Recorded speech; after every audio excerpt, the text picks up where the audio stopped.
YWCA Northeast Tennessee and Southwest Virginia, along with YW Cares, proudly presents It Takes a Village, a podcast highlighting the importance and need for victim advocacy services throughout our region.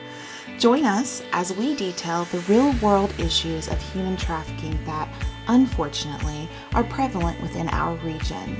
We are honored to be able to speak with other organizations that are doing their part to fight against human trafficking and learn more about the steps they are taking in order to not only advocate for current victims, but also prevent future victims.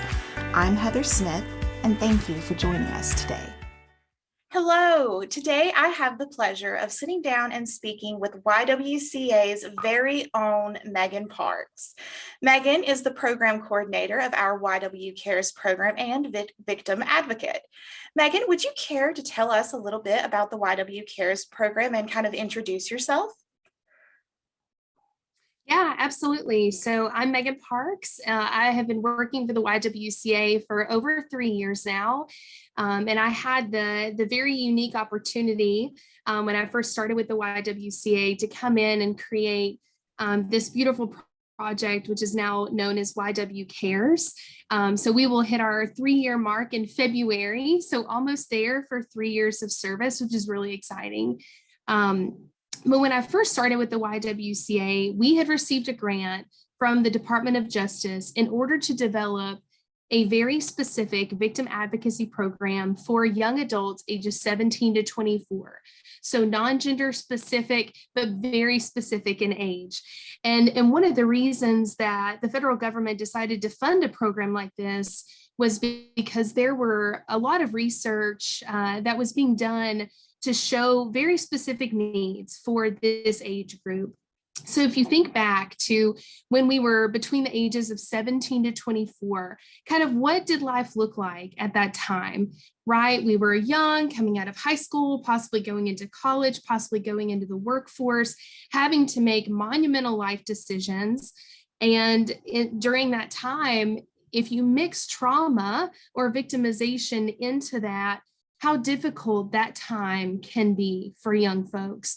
And so we recognized that there were a lot of basic needs that young adults need, right? With independent living skills, with assistance with housing, with school, with trying to find jobs, as well as the ability to identify and manage trauma. And that's really what kind of birthed YW Cares. Was we are the victim advocacy group here in our area that focuses on all of those needs for these young adults. So we don't focus specifically on one victimization. We focus on anything that a young adult has experienced, from child abuse or neglect, assault, abuse, even stalking, harassment, cyber crimes, which we're seeing a lot of that recently because of the pandemic. We've seen a rise in cyber victimizations, as well as human trafficking, which is what we're going to talk about here. So I'm excited to be able to shed some light on that. So we do operate 24/7. We're available for our young adults anytime, any place. We really try to meet young adults where they are and provide them the high quality services that they need to be able to move forward and have a really successful future.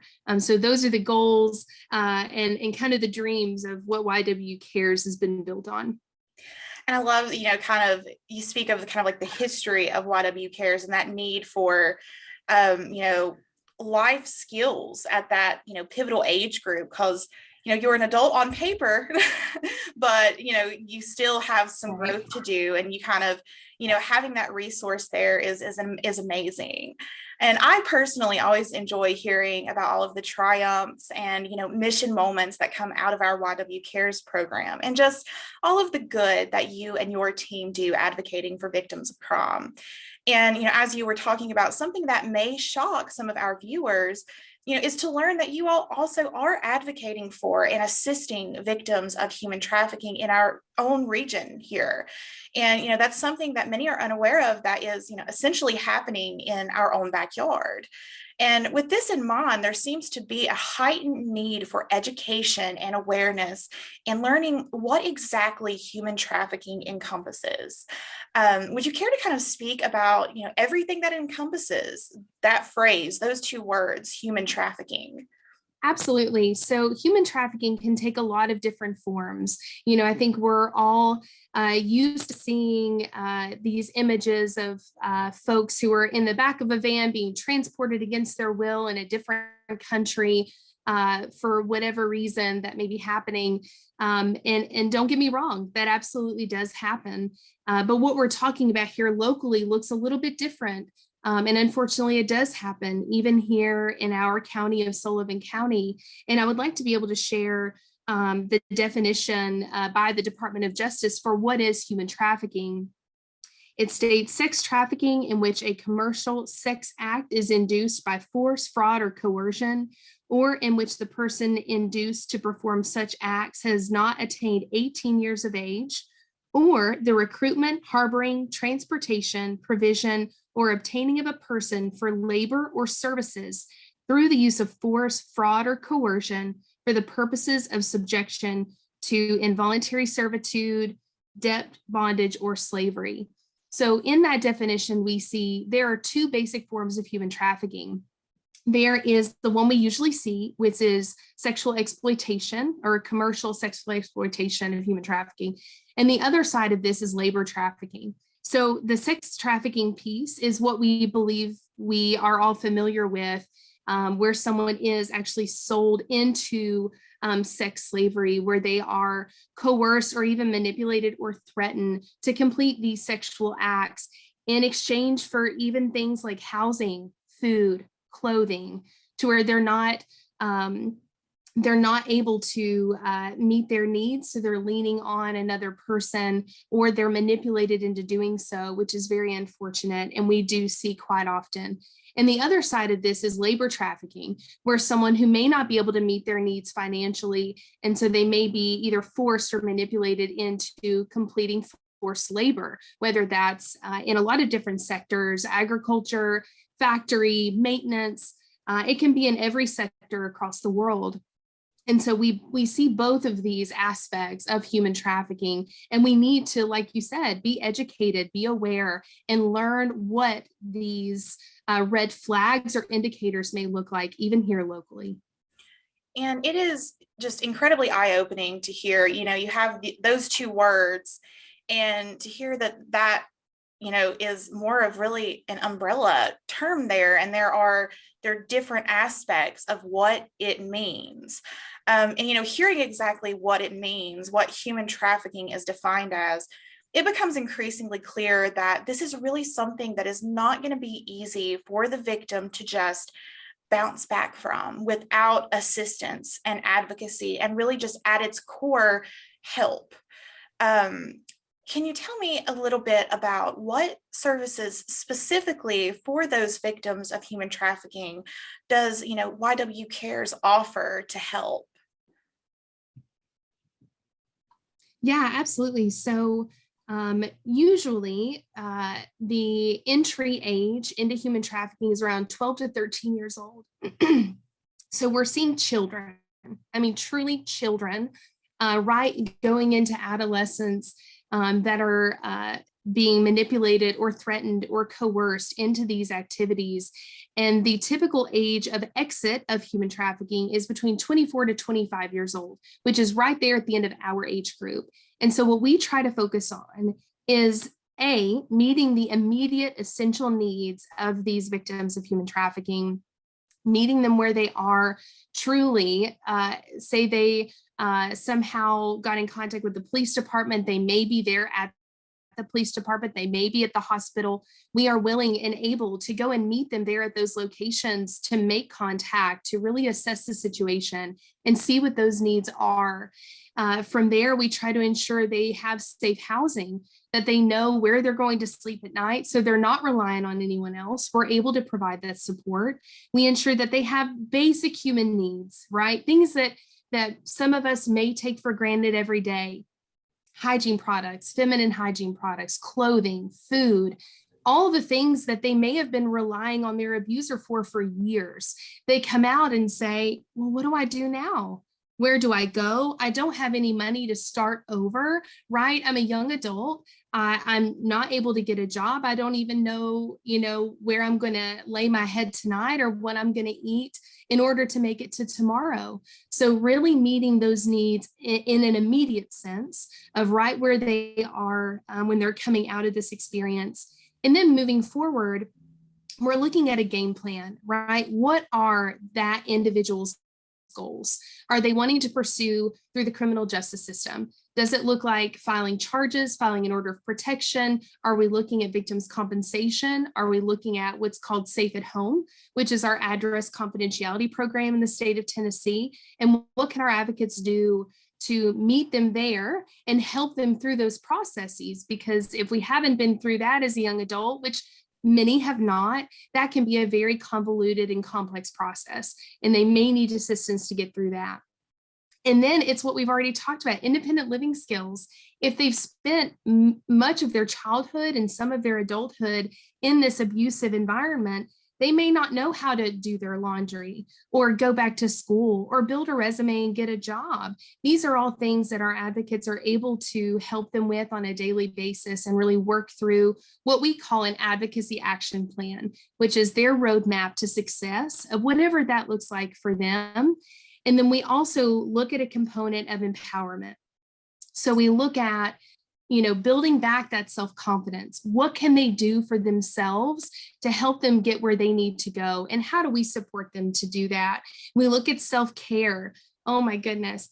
If that's been the experience, if we're talking about this amount of trauma, self-care has never been a priority. Never. It's more than likely been survival. And so we need to shift from survival to success. We need to look at how can we help them support themselves, take care of themselves, and heal from that trauma. And then, of course, we'll refer out to many of our amazing partners that we have to do legal aid services, therapy, emergency shelter that I mentioned. We have such an amazing group of advocates and folks in our criminal justice system that are willing and able to help these folks get where they need to go. And really, we just hope to be the doorway to that experience. And we kind of move from there, from short to long-term goals with them. And it's not just about, helping them in that moment. It's let's help them in this moment and build their future. And that is something that I think is just so incredibly special. Another thing that I love about YW Cares is, the program has the capacity to recognize that victim advocacy, it is not by any means a 9-to-5 job, but it's more of an on-demand job. You have to be there as you are needed. And that is something that you all do through your 24/7 support lines. And correct me if I'm wrong, but this is the line that it wakes you up in the middle of the night, and the next thing you know, you are on your way to the hospital to help the victim right after the trauma occurs. Would you care to share a little more about how this support line specifically helps for human trafficking victims as well? Yeah, so we do. We're available 24/7. And when we say that, we truly mean it. If you call our number, the 423-956-2300, I could say it in my sleep if I needed to, hence the job, I believe. Absolutely. We can be contacted by any member of the community, whether that be medical personnel, anyone in the criminal justice field, even the victim themselves. They're able to contact us anytime. And what we do is we respond out as quickly as we can. We provide what's called CARES bags, which is our bags of essential items. So clothing, hygiene items, feminine hygiene, depending on their age. We also take some what we call self-care activities. If you've been to the hospital, you know how long you may be there. And so we want to try to reduce that trauma however we can. So if that means we sit and color with them, or we play with Play-Doh, or we take an arts and crafts to do with them there to kind of take their mind off of what's going on currently, then that's what we're going to do. So we meet them there. We've been called out to the police department for these cases. We've been called out to the hospital more often than not to be able to meet with them. We do what's called our intake and assessment. So we really try to figure out what's happened, what's going on, what reports do we need to make, and then assess for their safety. What are next steps and what do we need to do moving forward from the hospital? We want to make sure that we're able to maintain contact with that person that's safe. We never want to put someone in an unsafe situation by contacting them as a service provider. So we take those little pieces into account. What does safety look like? Where do they need to go to be able to sleep safely? And that's where we would recruit the assistance of our amazing partners in our community to be able to get them to a safe shelter and make sure they have transportation. And unfortunately, what we see a lot is for young folks who are coming out of a human trafficking situation, this may be a long process. It may be days, it may have been weeks that they've been very meticulously planning on how do I leave this situation safely? Where do I go? Who do I talk to? And the last thing they've thought about is themselves. So they may not have clothes that they need. When they get to the hospital, their clothes may be taken into evidence, which is what we see most often. So we ensure they have clothes to wear home. They may not have thought about what they're going to eat. So we make sure that they have a hot meal while they're there at the hospital. We'll bring that with us as well. And like I said, we make sure they get to shelter, make sure they get there safely, that we have a way to safely contact them. And then we try to put a plan together on the next time we'll get together and what that's going to look like and how we can provide services in the safest way. And from there, we put together their plan. So we respond out 24/7 and that's not just for human trafficking. We also respond out for children who have experienced abuse or neglect or non-accidental trauma. We also respond out in person for adults who have experienced domestic violence. There are a lot of things that YW Cares can do once they're contacted. But yes, absolutely, we're available 24/7 to help out however we can. And once again, it's about, not only helping them in that moment, but helping them to build their future and being a part of that to aid however they may need. So up until this point, we have discussed only kind of the victim advocacy side of things, helping those victims of trauma, especially, particularly victims of human trafficking. I think another aspect of this is essentially preventing past victims as well as future victims from having to endure the trauma itself. Is there anything that YW Cares does in order to kind of shed light on this issue as far as, educating not only the victims, but the public in general? Yeah, absolutely. I think education is key here. Like we said before, I think until we really understand what human trafficking is, we're able to identify it and we know what to do about it, we'll continue to see cases throughout Tennessee, throughout the country, and throughout the world. A piece of education that we find kind of staggering is human trafficking is the second highest grossing crime in the world, right behind drug trafficking. So if you think about that, we're talking about drugs and then we're talking about humans. Right there in the conversation. And I think sometimes it's also hard to accept that that's the reality, right? I mean, we're talking about human beings here. We're not talking about a product or a thing. We're talking about people who matter. Every single one of these people matter. And we want them to know that. And the way that we can combat that is as a community coming together and learning about this, educating ourselves and sharing that information the best that we can. We want to make sure that we're sharing accurate information. We want to share the most up-to-date information, which is why we do conduct a lot of trainings. We actually have one coming up on Friday, January 28th.